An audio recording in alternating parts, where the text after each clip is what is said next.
aliens, so alamin na natin kung ano meron dito. Kaya traction, compass. Maglalakbay ako patungo sa kawalan upang amunin tong pangarap sa buhay at susuungin to itong kadiliman. Makita ko lang ang liwanag ng katarungan. So meron tayong minagic natin na traction atlas. Ito naman yung compass. So yung material doon ni traction atlas, ito kay compass isa same lang. Yung ginamit dito is hindi to alloy, ito is sa chromoly steel mga LD, mas pinatibay ito syempre. Kapag pansin ko sa mga gravel bike or sa mga touring bike, isa mas pinipili nilang mag chromoly steel kaysa sa mga alloy. Dahil iba yung datingan or iba yung ride o yung feels kapag naka-chromoly steel ka mga LD. Siguro maiintindihan mo yun pag nagtuturing ka o naggagala ka ng malayo-layo tulad ng ginagawa nila sa Olim. Hindi pa iba pang nagbabike packing mga alien. So yung ano nito is sa chromoly steel, bakal to mga alien. Ayan, chromoly nga di ba? Ayan. Sa taas nandito yung compass, nandito yung traction sa baba. Syempre, same lang. Napakasimpleng design, tubular sa taas, tubular sa baba. Head tube is a straight tube. Ito yung logo ng traction. Ayan. Yung ICM nya wala. Pansin ko sa mga traction ng mga bike, yung mga touring isa, nasa labas talaga yung mga kable. Siguro mas maganda na to mga ganito para pag nasiraan kayo sa daan, pag nag-ayos kayo, hindi ka mahihirapan. Nakalabas sa lahat mga LD. Yung mounting nito, madami din parang yung kaya traction atlas. Meron sa kanyang down tube, sa kanyang seat tube. Ayan, sa ilalim na kanyang down tube, meron din dito sa kanyang fork. And dito, meron din dito mga LD, lagay ng kabit sa likod o bike rack.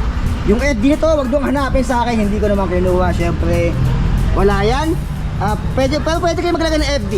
Ayan, merong stopper doon mga alien. So nasa inyo kung mag-FD pa kayo dyan. Yung ginamit sa kanyang crankset, ito isa alloy 6621 BCD is 10432 teeth. Naka-square taper pa siya dito.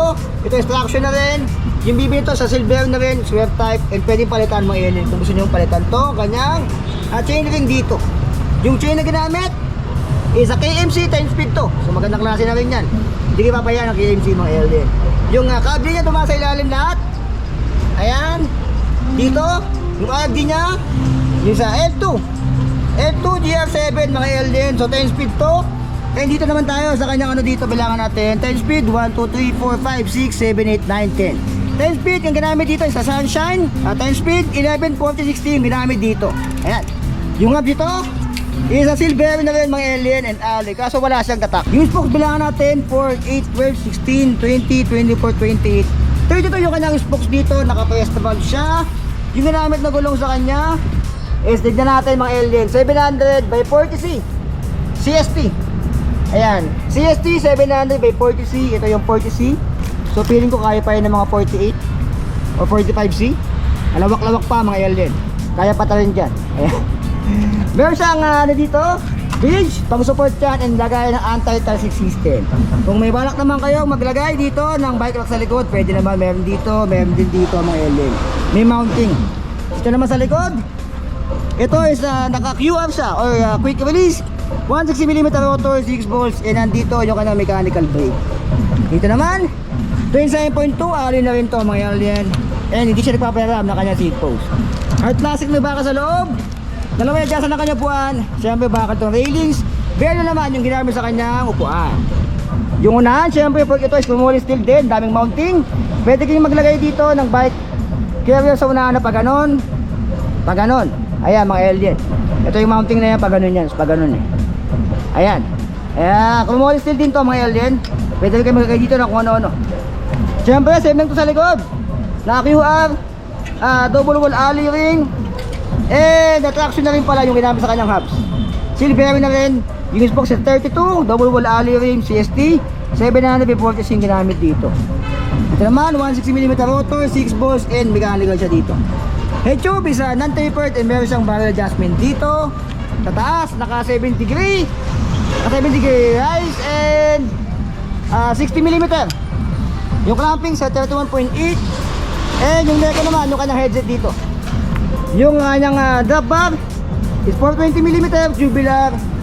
And yung kanyang brake and shifter drifter is L2 GR7. Same lang doon kay traction atlas. So alamin natin yung mga to.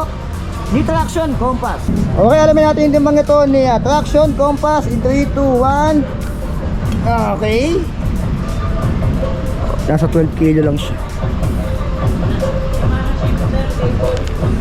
Okay, 12.41.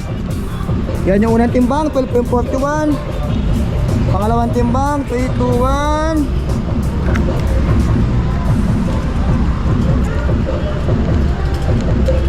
Ganun talaga siya. 12.41 kg. So accurate. 2 times na yan. So ano masabi ng mga alien? 12.41 kg si Traction Compass. Okay mga alien, so yan yung timbang niya, no? So medyo magaan-gaan pa yun para sa isang pang-touring na bisikleta mga alien. Si Traction na Compass. So ano masabi nyo? Suspect si Traction Compass, kumuli still to. Kahit kumuli siya, sa yung timbang niya is okay no okay mga alien. Naka-30 1 by 10 speed, 11 40-60 mga alien. Traction na rin ginamit sa kanyang hubs. Naka 700 by 40 yung gulong. Ang daming mounting. So kung mahilig kayong mag long ride and malakas kayong magtubig, madami kayong lalagyan dito ng tubig o jug mga alien. Kahit ilang dito lagay nyo dito mga alien. So magkano nga ba dito? Kay bike bako, ang presyo nito mga alien is tumataginting na 32,900 pesos. So sa 32,900 pesos mo, meron ka ng Traction Compass na panggalaan.